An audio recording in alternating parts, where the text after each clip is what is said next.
Hello everyone, আসসালামু আলাইকুম। আশা করছি সবাই ভালো আছেন, যে যেখানে আছেন। তো নতুন দিনের আরও একটা ব্লগ ভিডিও নিয়ে হাজির হলাম আপনাদের সামনে। ভিডিওটা যদিও করাই ছিল, তো ভাবলাম যে প্রতিদিনই তো আপনাদের সাথে একটা ভিডিও শেয়ার করি। তো ভিডিওটা যদিও ছোট, তারপরও মনে করলাম যে ঠিক আছে, এটাই দিই, আপনাদের সঙ্গে একটু কানেক্ট থাকতে পারবো। তো এই মুহূর্তে যারা ভিডিওটা দেখছেন, তারা অবশ্যই একটা লাইক দিয়ে ভিডিওটা কন্টিনিউ করবেন। আর যারা চ্যানেলটি সাবস্ক্রাইব করেননি, আমার ভিডিওর কোথাও কোনো অংশ ভালো লেগে থাকলে চ্যানেলটি সাবস্ক্রাইব করে আমার সাথে থেকে যাবেন। দুপুরের জন্য রান্না করে নিচ্ছি সজনে ডাঁটা, মসুর ডাল দিয়ে, টমেটো দিয়ে। এই রান্নাটা খেতে আমার অনেক ভালো লাগে, অনেক পছন্দ করি। আর ওদিকে ভাত রান্না করে নিয়েছি, মানে নিচ্ছি আর কি। তো দুপুরে এটাই আমাদের খাবার দাবার। এতদিন তো অনেক মাংস খেলাম, তো এখন একটু সবজি খাবো। তো দুপুরে রান্নাটা কমপ্লিট অলরেডি হয়েছে। তো এখন আপনাদেরকে দেখাচ্ছি, দেখেন গাছে কত আম। এখন যদি ঠিকমতো ঝড় বৃষ্টিটা সেভাবে না হয়, তাহলে মনে হয় আমগুলো থাকবে। আর মানুষ তো অনেক আশা করে আছে যে আমগুলো পাকলে খাবো, বড় হলে খাবো, তাই না? সবারই একটা আশা থাকে, কিন্তু এই আশাটা আসলে কতটুকু পূরণ হয় এটা উপরওয়ালাই একমাত্র জানে। মানুষ তো আশা করে, এই যে ভাতটা রান্না করলাম, এটা খেতে পারবো কি পারবো না, এটা কিন্তু আমি জানি না। গাছে আম ধরে আছে, এগুলো বড় হলে আমার কপালে খাওয়া আছে কি আছে না, নাই, সেগুলো কিন্তু কেউই জানে না, তাই না? মৃত্যুর কোনো সময় অসময় নেই, যে কোনো সময় ডাক আসলে আমাদেরকে কিন্তু যেতে হবে, আর আমরা কিন্তু সবসময় প্রস্তুত। আর এই যে আমার বাসার সুন্দর পরিবেশ, চারিদিকে শুধু সিগারেটের ফিল্টারগুলো, এভাবেই চলুক। তো এই যে ফুলের গাছগুলো পানি দিতে হবে, একদম শুকিয়ে গিয়েছে, যেহেতু অনেক রোদ বাহিরে। পানি না দিলে তো আসলে অনেক শুকনো অবস্থায় থাকে। আর প্রতিদিন পানি না দিলে একদিন পর পর দেওয়ার চেষ্টা করি। দেখেন এদিকে বিয়ের জন্য সামিয়ানা টাঙাচ্ছে, মানে এখানে হলুদের অনুষ্ঠানটা হবে। আর জায়গা তো সেরকম আসলে মানুষের নেই, সবাই ছাদেই করে। তো হলুদের অনুষ্ঠান করবে, তো ওখানে সব ঠিকঠাক করছে। আর এইদিকে দেখেন একজন মানুষ মারা গিয়েছে, তার জানাজার জন্য কত মানুষ এসেছে। মানুষের নিঃশ্বাসের কোনো বিশ্বাস নেই। মসজিদে অ্যানাউন্স হচ্ছে যে অমুকে মারা গিয়েছেন, অমুক সময়ে তার জানাজা হবে।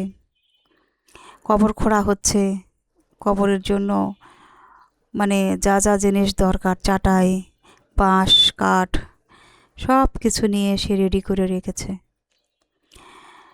যখন জীবিত ছিলাম বা জীবিত আছি, তখন কিন্তু দালান কোঠায় আছি। আর এক সময় মাটির সঙ্গেই মিশে যেতে হবে, মাটির দেহ মাটিই খাবে। তারপরেও অহংকারের কোনো শেষ নেই। ওই দেখেন লাশ নিয়ে যাচ্ছে, দেখতে পাচ্ছেন কিনা জানি না, কতটুকু বুঝতে পারছেন ভিডিওতে। দেখেন লাশ নিয়ে যাচ্ছে। এগুলো দেখেও যদি কারো বুক না কাঁপে, কারো ভয় না লাগে, তাহলে তো আমরা আসলে কিসের মানুষ বা কি, এটাই আসলে ভাবতে অবাক লাগে। তো মানুষ যখন, তখন মৃত্যুবরণ করতে হবে, মৃত্যুর স্বাদ গ্রহণ করতে হবে। যাদের প্রাণ আছে তাদের মৃত্যুর স্বাদ গ্রহণ করতে হবে, এটাই স্বাভাবিক। তবে আমরা মানুষ, ভুলভ্রান্তি আমাদের থাকবে, কিন্তু তাই বলে মানুষ হয়ে আরেকজন মানুষকে ছোট করে দেখা, অকথ্য ভাষায় গালাগালি করা, নোংরা ভাষায় কথা বলা, এগুলো কিন্তু কখনোই উচিত নয়। মানুষ হিসেবে আরেকজন মানুষকে সম্মান করা শিখতে হবে। তবে এগুলো অবশ্য পারিবারিক শিক্ষা, পারিবারিক শিক্ষাটা যদি ভালো না থাকে মানুষের, তাহলে সেটা কখনোই রেসপেক্ট আসবে না কারো প্রতি। কারো প্রতি এক্সপেকটেশনও এত বেশি থাকা উচিত নয়, কিন্তু এতটুকু রেসপেক্ট মানুষের প্রতি মানুষের থাকা উচিত যে একজন মানুষ হয়ে আরেকজন মানুষকে সম্মান করাটা উচিত, তাই কি না বলেন? মানুষের প্রতি মানুষের সম্মান, শ্রদ্ধা, ভক্তি থাকবে, এটাই স্বাভাবিক। তো দেখলাম কবর দিচ্ছে, কত মানুষ দোয়া করছে, আপনাদের সাথে একটু শেয়ার করলাম। কারণ সবাইকেই যেতে হবে ওই একটা জায়গাতেই, সেজন্য অহংকার তো অবশ্যই আছে। মানুষ যখন, মানুষের মধ্যে একটু হলেও অহংকার আছে, এটা বলে কোনো লাভ নেই। কিন্তু এমন অহংকার থাকা ভালো নয় যেটা তোমার সাথে যায় না। তোমার কিছুই নেই, কিন্তু তোমার মানে সবসময় ইগো কাজ করে, এগুলো দিয়ে কিছু হয় না। আর মানুষকে ছোট করলে কখনো নিজেরও ভালো হয় না, এটা বুঝতে হবে। কারণ যখনই আপনি মানুষকে ছোট করবেন, তখন ওই মানুষটা যতটা না ছোট হয়, তার চাইতে বেশি কিন্তু আপনি ছোট হয়ে যাবেন।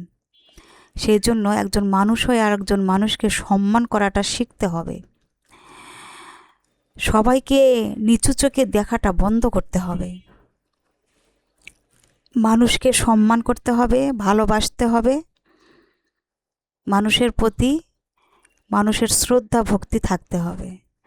তা না হলে সে নিজেও কখনো অন্যের কাছে সম্মান, ভালোবাসা কিছুই পাবে না। দূর থেকে সবাই মনে করে যে কতই না ভালো, কিন্তু যারা কাছে থাকে তারাই একমাত্র জানে যে আসলেই কী। তো যাই হোক, সবাই ভালো থাকবেন। আজ এ পর্যন্তই। আল্লাহ হাফেজ।